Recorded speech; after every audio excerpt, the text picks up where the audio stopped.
Every once in a while, a book comes that takes you along for a ride and drops you out at the end as a different person, and today's book is one such.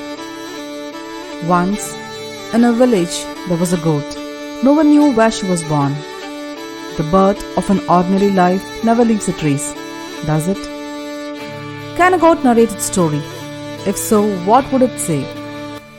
Hello everyone, welcome back to books.com Lit GAAN with me Subhashini. In the translation series, today's book is Poonachi, and a few of you may wonder why Perumal Murugan's Poonachi gained so much attention for it being just a story of a goat. Because this is a comeback novel after Murugan's self-imposed literary silence in January 2015. So it has more reasons to be celebrated. He gave up writing after protest against his novel Madhurubagan, one part woman in English. That novel, set in his hometown, was about a childless woman who participated in a sex ritual during a temple festival in order to conceive. A scenario Murugan says was based on a historical fact. I'll review that book for you some other day. The 55-year-old Indian writer's Poonachi, otherwise known as the story of a black goat, has been welcomed by critics as an allegory about social oppression and authoritarian surveillance of the weak and dispossessed. Murugan has humorously described why his protagonist is a goat. I'm fearful of writing about humans, even more fearful of writing about gods, he says, a jab at the huge furore that followed his one-part woman, which talks of both gods and humans. It is forbidden to write about cows or pigs, he says, which is another sly reference to the growing religious intolerance in the country over meaty issues. In the beginning, it just feels like reading a fable and made me reminisce with my childhood days where I grew up reading Panchatantra, Jataka tales and Hitopadesha. All these folk tales instilled morals in that tender age, which in fact imprinted a permanent mark lasting for a lifetime. Except in this case, it's considered to be an adult novel, but I'm pretty sure it still has the same effect. You begin to view this world a little differently once you start reading these kinds of books. Murugan's plot involves a poor old man and his wife, neither of them are named, who live in an arid farming village in southern India. An extraordinarily tall stranger walks up to the old man and announces that he has been wandering from village to village looking for the right person to receive his black baby goat. She's no ordinary kid, the giant man says. She's truly a miracle, an animal certain to carry litters of 7. Though skeptical but still grateful, the old man takes this tiny kid home. Through a seeming act of providence, the old couple receive a day-old female goat as a gift. Thus begins the story of Poonachi, the little orphan goat. What was a fairy tale so far now drifts into the humdrum details of village life. Sized like a kitten, she is aptly named Poonachi by his wife. Poone translates to cat in Tamil. She grows quite attached to the goat, devotes herself to the difficult job of keeping such a small, sickly creature alive, mothering her to good health. The couple don't have much to spare, but the effort revives them both. It had been a long time since there was such pleasant chit-chat between the couple, Murugan writes. Because of the kids' sudden entry into their lives, they ended up talking about the old days. The little kid strengthens the couple's ties with its neighbors, and even between the couple themselves. This arouses a tenderness in readers' hearts, a gentleness and a magnanimity rarely discovered in today's works. What follows is an intimate parable told through the views of shepherd, his wife and Poonachi, each telling their suffering as the goat grows into adulthood and fulfills the fate promised by the giant mysterious man. If you had read books like Animal Farm, Heart of a Dog, Jungle Book, Stuart Little or even Moss, you would be familiar with the concept of anthropomorphism, where basically animals are ascribed with human behavior and characteristics. Poonachi also falls in this particular genre. However, the book decides to keep humans as important as Poonachi. The goat is anthropomorphized specifically to the women in Indian society, or let's say women in general. The rural milieu, the very flavor and atmosphere is captured gorgeously by the writer through knowledgeable insights. It's a timeless representation of fresh pools, tender buds, and cud-chewing cattle of a far-flung village. Yet the writer is aware of rural hardships. When the old lady stands in line for hours to procure government identification for Poonachi, the sorrows of the state come pouring in. Suddenly, we are reminded of the unforgiving world outside this idyllic microcosm. No one knows exactly what the identification does, or why a citizen has to face such misery before even getting a glimpse of a taunting, unhelpful, threatening government official. The harping about the state's good intentions, convoluted reasons of having to stand in an unforgiving queue, and constant glorification of the regime are discomfortingly reminiscent of our own situation. The rows upon rows of villagers tottering in the line to get their cattle verified and being flogged and punished ruthlessly if they dare to faint of hunger or heat is a direct parallel to citizens of this nation, of suffering piled on the already deprived. Several social and political references are provided, and our minds definitely wander angrily to fellow country people who trudge for days to fulfill an official diktat but are spurned and ridiculed, and their work is left undone. If anyone dares to protest this injustice, they are reprimanded. Speak softly, sir, the regime has ears. Murugan examines these ears and exposes their worthlessness, puts them for everyone to understand their injustice and begin to rally against them. The helplessness of the couple bounces back, ultimately to the readers themselves. This is where we realize the story has evolved from an animal fable to a political satire. Poonachi is undoubtedly loved by her family, but she is often helpless. She has to follow what they decide for her. She doesn't enjoy it always. When extremely distraught, all she can do is cry and move on. She clearly represents what females of our species do in similar predicament. In some parts, it feels like it's not Poonachi who's describing herself, but it is us. We ourselves are reading all our struggles through it. Her life is difficult. A nanny goat refuses to let her suckle her. An eagle tries to attack her, and a wild cat tries to make her its prey. But Poonachi endures it all. Perumal Murugan has successfully captured the essence of being a woman in the form of a goat. Her struggles and dreams represent the innocence of daughters in our society. And as she grows old, the weight of responsibilities and expectations grows tenfold, and how she sacrifices everything that is of hers in order to subdue that burden. As you follow her story from forest to habitation, independence to motherhood, you recognize in its significant moments the depth and magnitude of your own fears and longings, fueled by the instinct for survival. It is a book written about women by a man, a remarkably accurate account of women's life by man. I have read many books written by men about women, but none like this one. This one is respectful, clear, and open with no loops to bound the nature of women. The main highlights of the story include family bond, love, and longing. How the simple village lives struggle through times of hardships, and how the people bond with their livestock. We humans do a lot of unfathomable things, and this story makes you see it through the eyes of a goat. The transition of behavior and emotions in the family, community, and village is something which is beautifully described.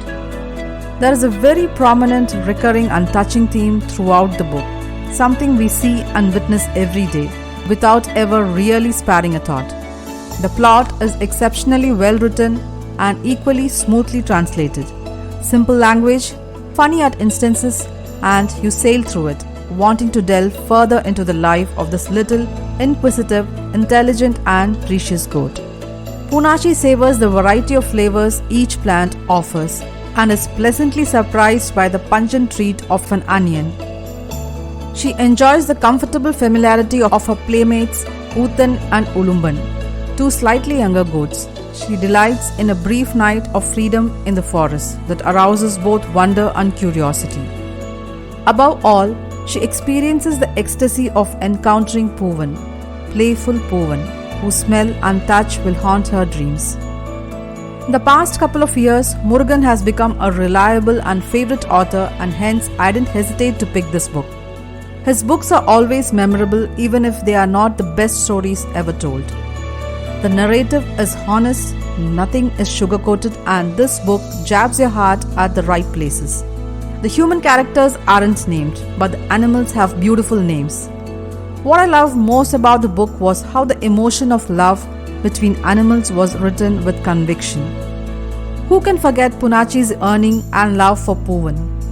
Murugan's world of landscapes, animals, birds and asuras resembles the human world where the old couple we walk with shows the duality of human nature.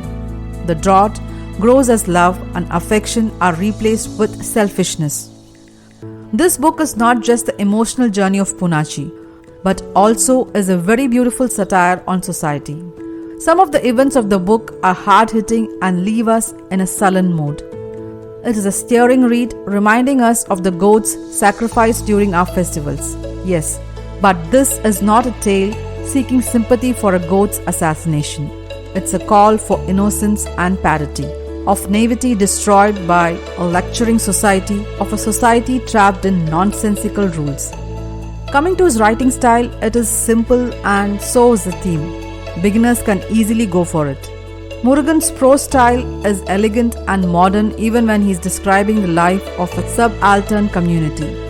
In most of his works, the lives of his characters are inextricably merged with the terrain and landscape, trees and plants, along with birds and animals.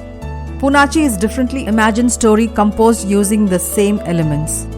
The book majorly provides the insights of rural India with the perspective of a goat and simultaneous representation of the scene where a farmer goes through an inevitable cycle of death, hunger crisis and survival.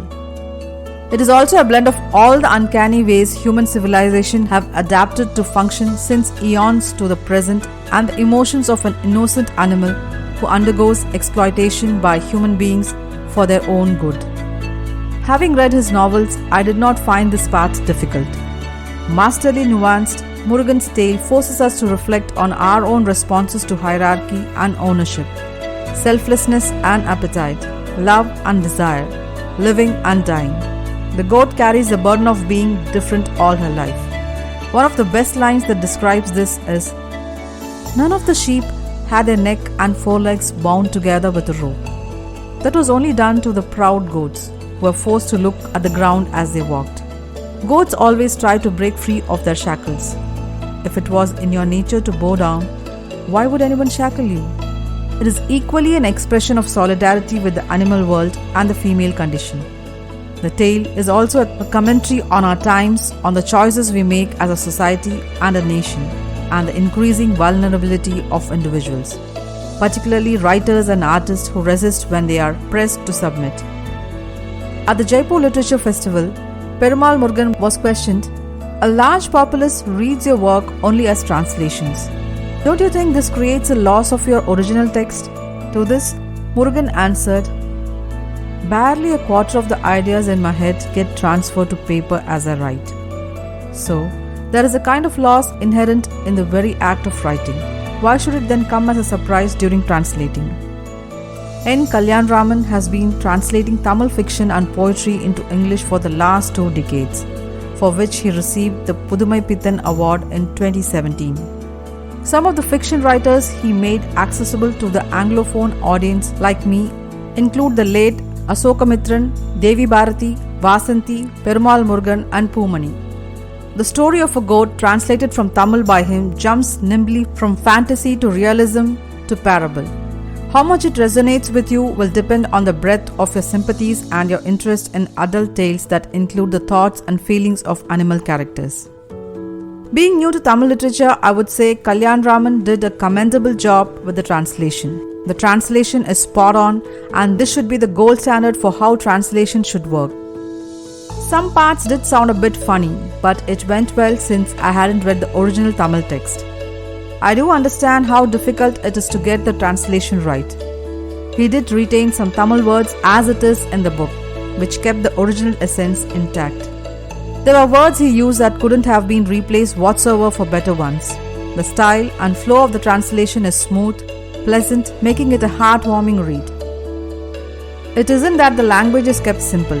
It is that you can feel the Tamil in the translation, in the adas, the ayyas, and the general flow of conversations. The English in this book has a Tamil flavor. Kudos to Kalyan Raman for that. Though the translation has been done tastefully, I would still advise people who can read Tamil to read the original. Also make sure to read the introduction of the book by author and translator's note at the end.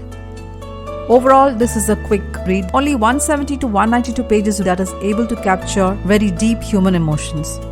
This slim book packs a critical punch and exposes the cracks in the functioning of the government, the feminist discourse, the bonds in the private familial sphere, lost love, and the extent of cruelty that can be exhibited towards an animal by a human being. It blends metaphorically storytelling with fantastical elements as well as draws on religious themes and imagery at times. I was uncomfortable at times, which I believe was intentional on the author's part. You will relate to Poonachi's struggles and her journey. You will sympathize and empathize and shed a tear here and there. Throughout this journey, you will laugh, you will cry, and you will feel with the book, letting the author pull your emotional strings at his will.